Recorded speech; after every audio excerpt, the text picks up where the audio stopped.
Dan Dickau, Scorebook Live, Washington, here with Coach Ryan Peplinski of St. George's in the Spokane area. They've been a power at the B level for as long as I can remember. And, Coach, you've been at that school for quite some time. What makes St. George's unique and different as compared to a lot of other B schools across the state? Well, I think we're a K-12 school as part of it. So a lot of those kids get there young, and we get to work with them young.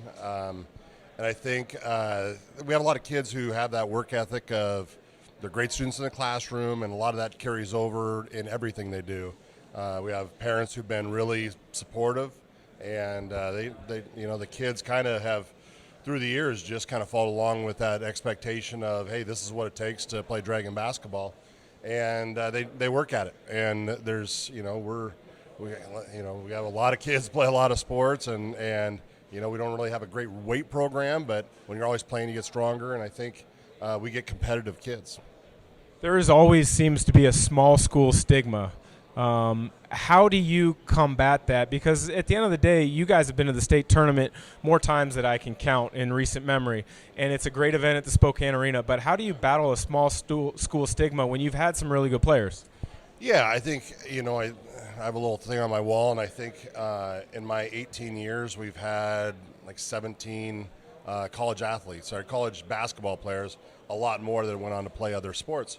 I think the hard part, you get that small school stigma of, hey, if you played this level, you're probably not good enough to play D1 or D2 or D3. I think, anymore there's a club aspect to it where you're traveling in the summers. GU camp has been great to us because we have played against the big boys. When we were good, when we won it in 2013, we also won the GU camp, which, you're beating the Issaquahs, the Bellevues, Eastside Catholics, Shadle Park in the championship. So you're getting to play some of those teams in the off season too.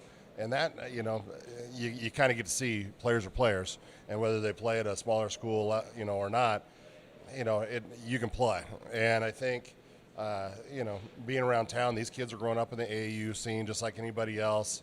I think, we get a lot of kids whose parents prioritize the education side of things versus the athletics, and it kind of benefits us both ways with kids that not only are going to be, very successful in college with the academic side, but also work hard on the basketball court. In mentioning the AAU kind of culture and scene, yourself as well as Jay Humphrey at West Valley both have a unique perspective on things because you coach at your school, but then you're also part of probably the best AAU program on the eastern side of the state, Eastern Washington Elite. Really quickly, what do you see as the difference in how maybe you coach in those two settings? Because I would imagine that they are slightly different. They're quite a bit different. The Eastern Washington Elite, we kind of done that for a long time, and part of it was we wanted a high school feel to it, where if there's a kid has a track meet, hey, we'll pick somebody else up, go play for your school, and that kind of gave us where high school coaches were wanting their kids to play for us, and that's a big part of it. We don't have a ton of, hey, we're going to develop you and do all those things in the off season because of that, and we're getting more into that with kind of combining with another group, but it's a great way for those kids to get seen outside of this area. I think with the Eastern Washington Elite, it does allow for kids in small schools, especially some of those better kids, to jump on board and be seen at the national or at least regional level where they're getting seen too. And, there's not many secrets anymore, with things like Scorebook Live, Max Preps, kind of taking over, kids are getting seen, and there's a lot of people scouting for them. But I think the biggest thing with the Eastern Washington Elite is it gets our best kids from around town and around East Washington, sometimes North Idaho, sometimes Oregon, together, and they're able to compete. A lot of those kids played against each other in AU growing up, some together, but it is a great way to get our Eastern Washington hoops out there and kind of show that, while we kind of that small school stigma, I think there's a stigma at Eastern Washington too. And we've had a lot of big time players. I think we're real close to 50 D1 kids and probably 300 at all levels. And so, we've been doing it a while. It's a pretty good deal for us. One of the greatest phrases I've ever heard as far as sports is make whatever level you're at the big time.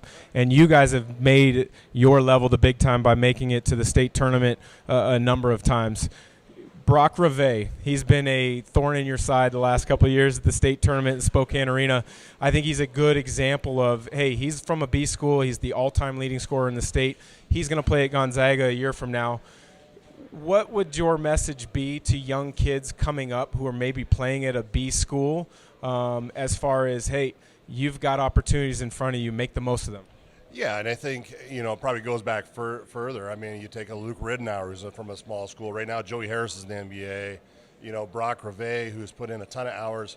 If you work and you put yourself out there and you want to be coached, things are going to happen. And getting to work with Brock a little bit when he was young, he kind of went through a change where wasn't the most confident kid to, I'm a pretty good player. And it didn't really matter to the level. I think the other thing that people maybe forget, and I've heard a lot of naysayers about how he'll do at GU, most of the games he plays is not at the B level. He plays all fall, all spring, all summer against the best players in the U.S. And so, those guys are getting plenty of games. And I'll tell you the one thing, when you have a player like that, every junk defense, I mean, you probably know, the 4A level, there comes a time where every defense is designed to stop you and makes you a better player. I mean, sometimes, we have kids play for us in the Eastern Washington Elite who have an easier time than playing with their home schools because they don't see, the box and ones and the face guarding and all the things that you normally would see. So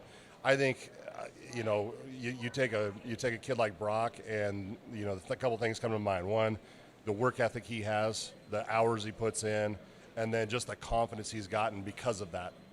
He knows he's going to win. And I think another thing, if you're a B school kid, A school, whatever, and you are that type of player, you instill confidence in your teammates that you're going to win. And we've had some of those guys. Brock is a special one though. I mean, he's a great kid, a great teammate. I mean, you watch when he's out how much he is into the game. I think that's the other thing. He could be a kid that, hey, it's all about me, and he's not. He is a kid that's all about his buddies and winning, and I think those are the fun kids to coach. Well, he's Coach Ryan Peplinski at St. George's, doing a phenomenal job with the Dragons up in North Spokane. Look for them, hopefully, for another return trip to the Spokane Arena. I'm Dan Dickau for Scorebook Live Washington.